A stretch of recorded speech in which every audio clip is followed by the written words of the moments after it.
Bueno, buenas noches, estimados amigos. Estamos una vez más acá con Silvio Maresca, haciendo este programa de disenso. Lo venimos haciendo este programa del 2012, ¿no, Silvio? Sí, con un año de interrupción. Un año interrumpimos porque acá en el canal se ocupaban de otras cosas también. Y bueno, y invitamos a todos los que, bueno, malamente hacen filosofía en Argentina. Si quedó alguno sin invitar, aprovechamos y lo invitamos, ¿no? Bueno, eso fue más al principio, ¿no? Ahora... Sí, al principio. Ahora ya empezamos más a ocuparnos de los temas filosóficos. Hicimos varios programas sobre Platón. Y bueno, y hoy nos vamos a ocupar de la carta sobre el humanismo de Heidegger. De modo tal que, antes de introducirnos, porque queremos hacer un programa docente, más que mostrarnos que somos monosabios nosotros, que hemos padecido la lectura de Heidegger durante 20 años, de modo tal que no hay nada que nos va a sorprender. Pero queríamos hacer una cosa docente y Maresca quería comenzar con este tema docente. Así que te cedo la palabra, Silvio. Sí, no, bueno, lo primero que hay que decir es que Heidegger fue quizá el más grande filósofo del siglo XX. En fin, eso es discutible siempre, pero según mi consideración, y creo que la tuya también, sí. Eso es así, ¿no? Nace en 1889, muere en 1976. Y su primera gran obra, digamos, que quedó inconclusa, fue Sein und Zeit, Ser y Tiempo, de 1927, donde él se propone, ya venía trabajando en eso, digamos, pero se propone ir más allá de la subjetividad moderna, digamos, ¿no? Hay que tener en cuenta esto, la filosofía moderna es esencialmente idealista, ¿no? Dicho muy escolarmente, el idealismo consiste en que en la relación de conocimiento, digamos, el sujeto determina al objeto, digamos. Y más que lo determina, ¿no? Eventualmente lo constituye, lo configura, digamos, ¿no?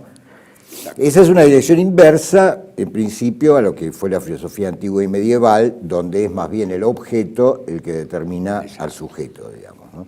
Esto dicho de una forma muy, muy escolar. Heidegger, desde vamos, se propone ir más allá, y ya en Ser y Tiempo, y esto venía siendo preparado, como dije desde antes, apunta a restituir la cuestión del ser como cuestión fundamental, olvidada por la filosofía moderna, que se ocupó fundamentalmente de ver cómo el sujeto construía los objetos, es decir, que concibió, en todo caso, al ser como la objetividad de los objetos, el ser objeto de los objetos, ¿no? Exactamente. Ahora, en Ser y Tiempo, él, como él mismo confiesa más adelante, no logra del todo superar la subjetividad moderna, digamos, ¿no? Porque el Dasein en Heidegger, el Dasein, el ser ahí, de Ser y Tiempo, él tiene una frase que yo recogí acá en esto que hemos preparado un poco, y que dice que la verdad es para el Dasein lo que el Dasein es para la verdad. Es decir, no logra salir de esa relación de sujeto-objeto, ¿no? Él sale de esa relación, rompe con la metafísica de la subjetividad, de la que vos venís hablando, rompe cuando, después de Ser y Tiempo, a partir de una conferencia que llama La esencia de la verdad, y después de una serie de trabajos, comienza que la verdad ya no es más la adequatio intellectus et rem, sino que la verdad es aletheia. Claro. Es la que va a recuperar Heidegger en la carta sobre el humanismo. Digamos, es decir, en realidad... eso se llamaba, lo llamaron la Kere, el giro de Heidegger, que se produce en los años... una torsión, ¿no? Claro, una torsión, un giro, en este tema sobre la verdad. Por eso, la carta sobre el humanismo tiene una primera cuestión. ¿Qué es la verdad? Esto, si uno la lee con detenimiento, como hemos hecho nosotros, la cuestión que se plantea es el tema de la verdad. Y él dice que es aletheia, que es desocultamiento. Pero... Claro, él toma ahí, digamos, lo que lleva a cabo es la traducción, si se quiere, literal del término griego, que es Sí. aletheia, ¿no? Sí, sí. La A, esa A de aletheia. Que es un alfa privativa. Exactamente, Como, exactamente. por ejemplo, letos que quiere Es decir como cuando uno dice ocultar, por ejemplo, viene... No, es como cuando uno dice anormal. Claro. A, ¿qué quiere decir? O- No, normal. Yo siempre ¿no? cuando expliqué Heidegger y explico a Aletheia, siempre le digo, mire, usted tiene que pensar en eucaliptus. Eu quiere decir bueno. Eucaliptus, letos, quiere decir sombra. Eucaliptus, buena sombra. Aletheia es sin sombra. Es decir, se desoculta, se le quita la sombra al ente. Sí, no, de cualquier manera está eso del letheia, digamos, que viene del antano, creo, si no me Sí. acuerdo mal, que significa a la vez olvido y ocultación, o sea Sí. que la verdad él la piensa una traducción muy literal del término, como un salir del oculto que no obstante siempre deja allí un resto, una guarda, Exacto, digamos, ¿no? Es así como que la verdad, para no contaminarse totalmente con el hombre, de otra cosa, digamos, guarda siempre un resto. ¿Te acordás de esa frase de Heráclito, ¿no? Cuando Sí, Heráclito dice la physis, lo que mal se traduce por naturaleza, gusta ocultarse. Exacto. Digamos, ¿no? La Sí, physis sí, gusta ocultarse. Bueno, entonces ya explicamos el tema este de la verdad. Vayamos entonces Pero quiero agregar una cosa. En Ser y Tiempo, Heidegger rechaza, digamos, el término sujeto, persona, hombre, y lo reemplaza por lo que vos mencionabas recién, ¿no? Por el término Dasein. O sea, ¿qué quiere decir? Que lo que tradicionalmente se llamó sujeto, persona, hombre, etcétera, él lo piensa, ya apuntando a la cuestión del ser, como un lugar del ser, por eso ser ahí, ¿no? Claro. Es un lugar del ser. Lo que llamamos hombre es un lugar del ser. Sí, digamos, es ¿no? un gran esfuerzo que ha hecho Heidegger de romper con toda esa tradición del sujeto. Claro, entonces Ha sido un esfuerzo intenta extraordinario.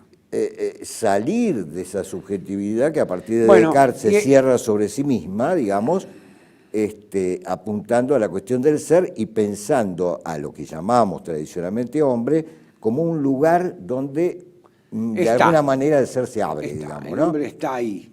Exacto. El ser se abre Sí. en ese lugar. Ahora, perdón, en Ser y Tiempo el problema que hay es que él, denominando existenciarios a ciertas estructuras fundamentales del existente, del Dasein, del ser ahí, vuelve a caer en una suerte de trascendentalismo. ¿Qué es el trascendentalismo? Es la perspectiva del sujeto kantiano, digamos, ¿no? No logra romper del todo. Bueno, Entonces ese queda, es el motivo. digamos, Ese es el motivo de la carta. Él en la carta esta carta tiene 3 preguntas que le hace así Jean es. Beaufret. Jean Beaufret, ¿quién Que era? era Jean un Beaufret? profesor de filosofía de Francia, que bueno, sobre esta carta se han escrito millones de trabajos. Pero era como el delegado, o sea, era la persona de confianza, filosóficamente Sí, hablando, de Heidegger en Francia. En Francia, Es y decir, él lo hace conocer en Francia, con René Char y demás, que entonces los franceses llenan la boca, ¿no? Pero Heidegger, entonces, ¿cuál es la defensa que hace? No, porque tanto Jean Beaufret, vos tenés los reportajes, yo tengo los libros de Jean Beaufret, siempre están hablando de la guerra, porque nosotros fuimos resistentes, René Char era jefe de la resistencia, de la mar en coche. Él también, que esto, que el otro, era como para decir, bueno, hablamos con Heidegger, pero nosotros estuvimos en la resistencia, nosotros somos bueno, por ese políticamente halo correctos. por ese halo que rodea a Heidegger. Entonces, Jean Beaufret, vamos al del tema, nazismo, ¿no? vamos a los bifes, porque si no... Eso tiene una conversación en el 46, ¿no? En el 45 termina la guerra, en el 46 le hace 3 preguntas. La primera de las preguntas es, ¿cómo dar sentido a la palabra humanismo? ¿Cómo redonner un sens au mot humanisme? Bueno. Esa es la pregunta fundamental, ¿no? Qué bien que habla. ¿Cómo devolver? Qué No, bien que pero habla mi francés. pronunciación es horrible, ¿no? Qué bien Pero de que cualquier habla manera, digo, la pregunta de Beaufret es cómo volverle a dar un sentido al término humanismo. Recién terminaba la Segunda Guerra Mundial, digo, esto no hay que perderlo de vista, ¿no? Con todas Porque, sus atrocidades. ¿quién es el que pregunta por humanismo? Pregunta Jean Beaufret. Este Jean Beaufret era un profesor más de todo el producto de la inteligencia francesa, no es que era. Se encontró con Heidegger como se podía haber encontrado con un bote, con un caballo. Bueno, lo encontró a Heidegger. Y digo, bueno, le voy a preguntar sobre el humanismo. La segunda pregunta, y Heidegger ocupa en la versión que tengo yo, ocupa 54 páginas en responderle a esa pregunta primera.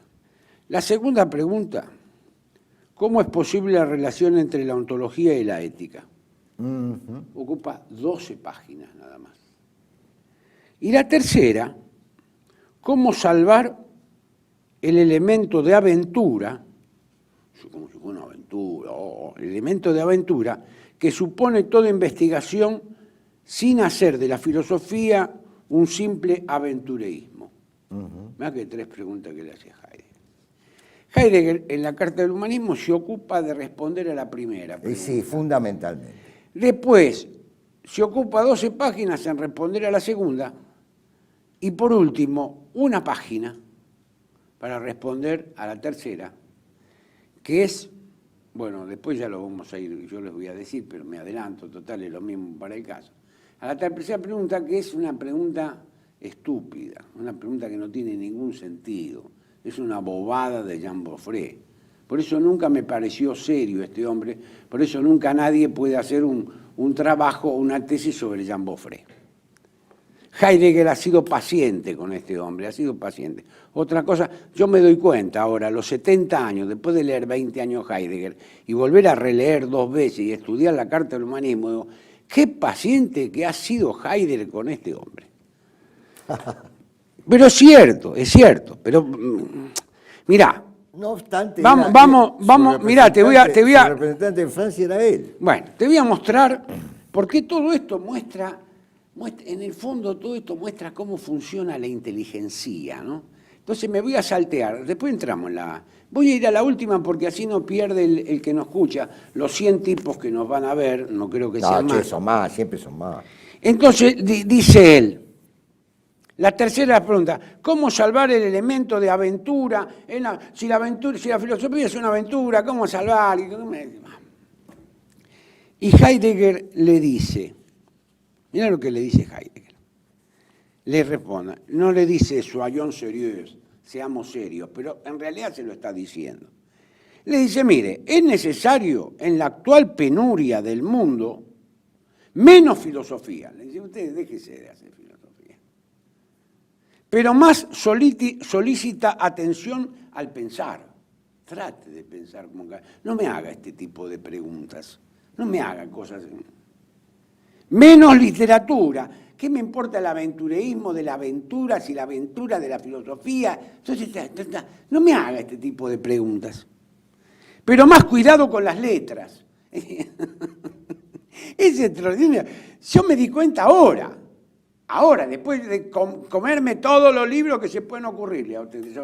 Pero mire lo que le responde. No es necesario. El tipo le pregunta, ¿cómo salvar el elemento de aventura que supone toda investigación sin hacer de la filosofía un simple aventureísmo? Pero, ¿qué pregunta es esa? Y le dice, necesario es en la actual penuria del mundo menos filosofía. Basta, no termine de hacerse el filósofo de cátedra. Pero más solicita atención al pensar. Menos literatura, pero más cuidado con las letras. Y al final, le dice, mire, la trilogía del pensar son 3 cosas, dice Heidegger.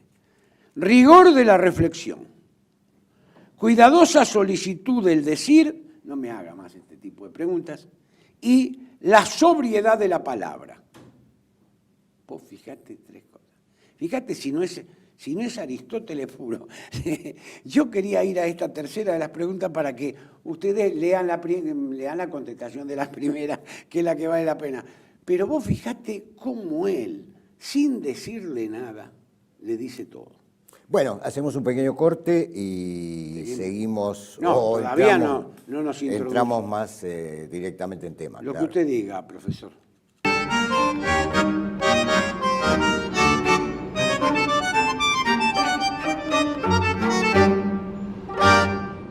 Bienvenidos a CEPA, Centro de Estudios del Pensamiento Americano.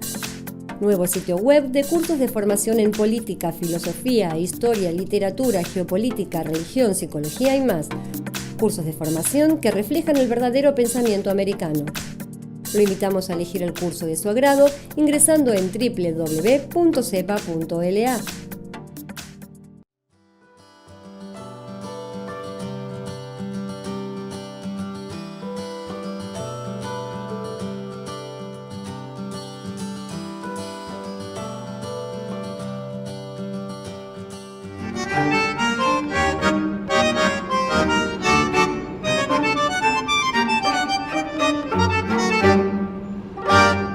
Bueno, seguimos con Silvio, todavía no nos introducimos en la Carta del Humanismo, yo le dije que eran 3 respuestas a Jean Beaufret, les expliqué la tercera, que es algo que no se tiene, generalmente cuando se comenta se tiene en cuenta. Así es, ha sido muy original en bueno, eso. Pero creo que la cuestión fundamental es la cuestión del humanismo. Bueno, vamos, dale. No, digo, Jean Beaufret le pregunta, ¿cómo volverle a dar un sentido al término humanismo? Había recién terminado la Segunda Guerra Mundial, con las atrocidades correspondientes. Y Heidegger le contesta, en realidad, si tiene sentido, ¿no? Si tiene sentido volverle, no solo la pregunta, volverle a, si tiene sentido volverle a dar un sentido al término humanismo. Entonces, gran parte de la exposición se ocupa de mostrar la impotencia del viejo humanismo, y acá tendríamos mucho que ver con vos, ¿no? Del humanismo, digamos, greco-latino, sería, en definitiva, claro.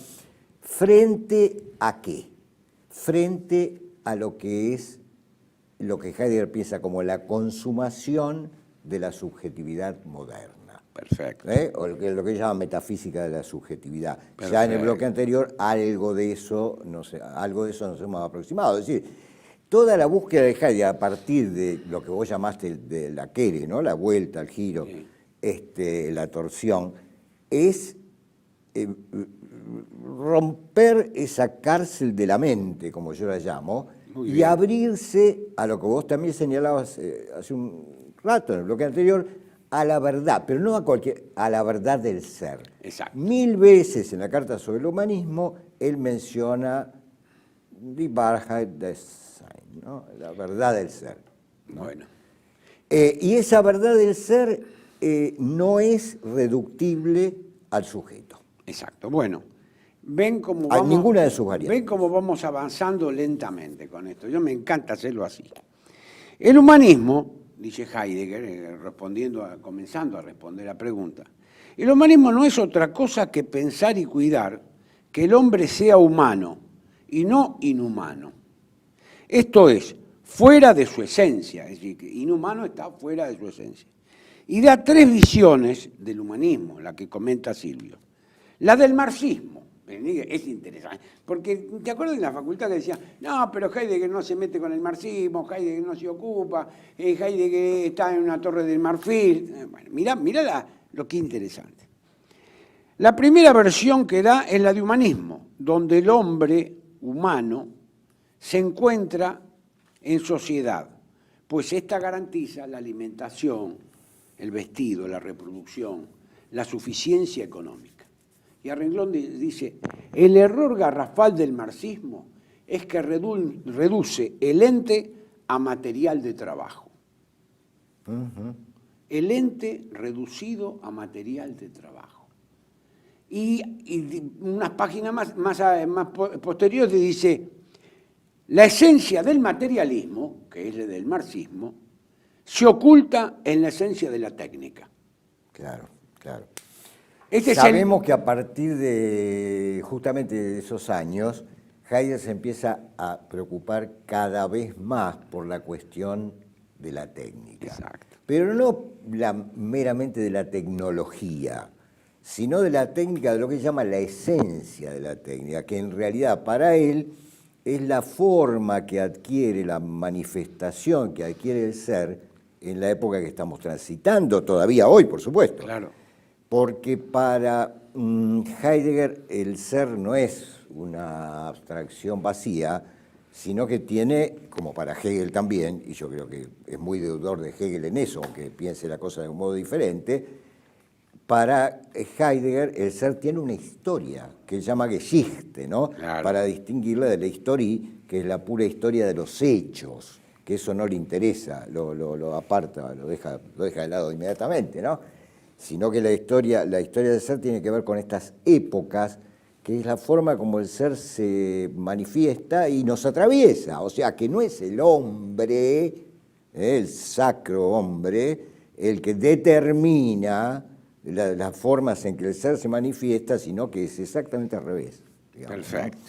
¿no? Bueno, la segunda pero versión... claro, digo, todas esas versiones del humanismo están Esta- sobre la base de la definición tradicional del hombre como animal racional. como animal, digamos, bueno, ¿no? pero ya vamos a Ahora, llegar no, a esto. quiero a Sí. propósito de lo que vos señalabas respecto del marxismo, él también señala cómo pasar del yo al nosotros, tema hegeliano, tema Claro. marxista, no garantiza de ninguna manera superar el encierro dentro de la metafísica de la Eso lo subjetividad. dice al O final sea, de la carta, no se trata entonces... al final de la carta rescata el tema. No se ese. trata entonces de pasar del yo al nosotros. Si fue central en la filosofía moderna el tema del yo, hasta Hegel, que realmente ahí aparece un nosotros, el nosotros no resuelve la cuestión. Exacto, no la resuelve. Exacto. Que sería técnicamente el problema de la intersubjetividad, ¿no? Resolver la cuestión de la intersubjetividad, lo que ellos llaman el lazo social, etcétera, no nos garantiza de ninguna manera asomarnos siquiera a la verdad del ser. Pero acá quiero agregar algo, y después vemos cómo lo retomás vos. En el comienzo de la carta él dice algo que es, me parece a mí, estructurante de todo el resto, ¿no? Cuando él dice que el lenguaje es la casa del ser, Claro. y en esa morada habita el hombre. Vos fijate qué juego hay ahí, ¿no? Entre hombre, lenguaje y ser, que de ninguna manera es una identificación entre las tres cosas, digamos, ¿no? Es decir, el ser habita en el lenguaje, Sí. digamos, ¿no? Y allí mora el hombre, habita el hombre. Exactamente. Pero son tres cosas distintas. Nunca se pueden identificar. Claro, dice- Cuando las identificamos, como hace, por ejemplo, Gadamer, que identifica el ser con el lenguaje, caemos en la infinitud de las interpretaciones. Digamos, la hermenéutica. Entonces es infinito. La hermenéutica es infinita. El hombre debe, antes de hablar, dejar que el ser le hable de nuevo. Ahí está. Ahí está. Siempre está invertida. La segunda versión que da del tema del humanismo es la del cristianismo, que donde el hombre, como hijo de Dios, para quien el mundo es solo un tránsito. Es decir, Heidegger no se detiene en eso. El hombre, para el cristianismo, ¿qué es? El ente es una creación de Dios, y acá se terminó el El ens creatum. Claro.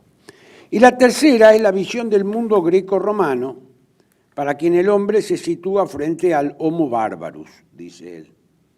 El humanismo del hombre greco-romano es el que define al hombre como animal rationale, lo que acaba de decir, y dice, eso es absolutamente limitado. Es decir, la crítica que él le hace al humanismo, a estos tres humanismos, que básicamente le dice, muchachos, no se ocuparon del humano, hacen un humanismo bastardo, un humanismo... si pienso en el humanismo, pienso a lo grande, no pienso en categorías que reduzcan el humanismo, sino al contrario, yo quiero darle al hombre, quiero darle el lugar que le corresponde. Bueno, por eso él habla varias veces de Würde des Mensch, ¿no? Claro. De la dignidad del hombre. Claro. O sea, el humanismo, paradójicamente, cuando podría le, parecer todo lo contrario... le lima la dignidad. Claro, porque... Se la ¿por disminuye. qué? Porque lo desvincula del ser. Lo desvincula de la verdad del En ser. cambio, de la verdad del ser, ¿no? Heidegger, toda esta carta humanista va vinculado ¿a qué? Va vinculado a la verdad del ser, a la disposición del hombre a la verdad, de cómo el hombre habita en la casa del ser, que cómo el lenguaje es el que le permite al hombre expresar lo que el ser, lo que está oyendo del ser. Ah, qué bueno. Eso me pareció muy estricto. sí, eso que señalaba recién. Sí, sí, Por eso la recurrencia de él a la poesía. Y como ve a veces que en cierta poesía, Rilke, Hölderlin, ¿no? Como en cierta poesía hay más verdad del ser que en la filosofía, porque la filosofía está convertida, vos lo señalabas en cierto modo al principio, al ser subsumida por la lógica, está convertida en una técnica del pensar, en una técnica del pensar. Por eso él dice al principio de la carta que la concepción técnica del pensamiento en realidad viene desde los griegos, incipientemente, digamos. Esto que aparece hoy bueno, brutalmente. Ahora lo vamos a ver, ¿no? Porque dice, bueno, en la tercera dice, en Roma encontramos nosotros el primer humanismo. El renacimiento del siglo XIV y XV en Italia es un renacimiento de la romanidad. Esto cito a Heidegger. Esta es la versión y visión que llega a todo el humanismo moderno a partir del siglo XVIII con Goethe, Schelling y Kant. Siempre los alemanes se citan entre ellos, como si no hubiera habido otros humanistas. Pero bueno, es la tara alemana que se citan entre ellos. Hubo otros humanistas, en lengua castellana hubo muchos humanistas. Nebrija, por ejemplo, más que Nebrija. Ninguno de estos hizo la mitad del trabajo que hizo Nebrija, el que hizo el primer diccionario del castellano. Nadie, en 1492. Bueno, ¿viste? Que se retrotrae a la antigüedad. Dice, ¿para quiénes? Lo inhumano, mirá qué frase. Dice que la ilustración del siglo XVIII, a Goethe, Schelling, Schiller y Kant, y otros más que podemos nombrar, de los franceses y de los italianos. Bueno, Goethe para los alemanes es como para nosotros Cervantes. Claro. Yo he leído a Goethe las conversaciones con él, que me pareció un plomo, pero insufrible. Y leí el Werther de Goethe y me parece otro plomo insufrible. Sí. Es decir, pero para los alemanes como para nosotros Cervantes. Es como para nosotros Cervantes. Y mirá lo que dice él, que se retrotrae, entonces, este humanismo del siglo XVIII se retrotrae a la antigüedad, porque saltea toda la Edad Media, como la Edad Oscura y demás, y dice, ¿para quién? Lo inhumano, dice Heidegger, ¿para quién? Lo inhumano es ahora la pretendida barbarie de la escolástica gótica de la Edad Media. Cosa que Heidegger está totalmente en contra. Dice, así que ustedes humanistas dicen que la escolástica gótica de la Edad Media, esos son los bárbaros. Heidegger está totalmente en contra, va a decir, no, viejo, esto acordate que la tesis doctoral de Heidegger fue sobre Duns Scotus. Bueno, fue sobre, ¿no? Se atribuyó a Duns Scotus, pero era Tomás de Erfurt. Ah, bueno, pero digamos, está bien, pero era sobre un escolástico. Sí, era un escolástico. Pero vos fíjate, nada más lejos esto último de la opinión de Heidegger, que pasa a desarrollar a partir de aquí la tesis de la carta sobre el humanismo. Acá, cuando Heidegger dice, bueno, muchachos, terminemos, ya te expliqué que hay tres humanismos. El del marxismo, que reduce el ente a lo material y a la producción. Que la del cristianismo, que reduce el ente a Dios. Muy a la producción. Y esta otra del humanismo ilustrado, que me viene a decir a mí que los bárbaros son los escolásticos de la Edad Media que hicieron el gótico. No, dice, bueno, ahora yo te voy a explicar, le dice a Boffré, mirá, Boffré, te voy a explicar porque vos me parece que sos un tirifilo. Bueno, no sé si se usa. Pero vamos a dejarlo acá y en el próximo programa continuamos. Bueno. Tirifilo es una palabra, es un arcaísmo. Bueno, por hoy es esto. Yo creo que ya hemos comenzado a penetrar, digamos, en lo esencial de la carta. Sí, todavía no dijimos nada de la carta. No, como que no dijimos nada, hemos dicho unas cuantas cosas, ¿no? Pero en el próximo programa lo continuamos. Sí, desarrollamos ahí.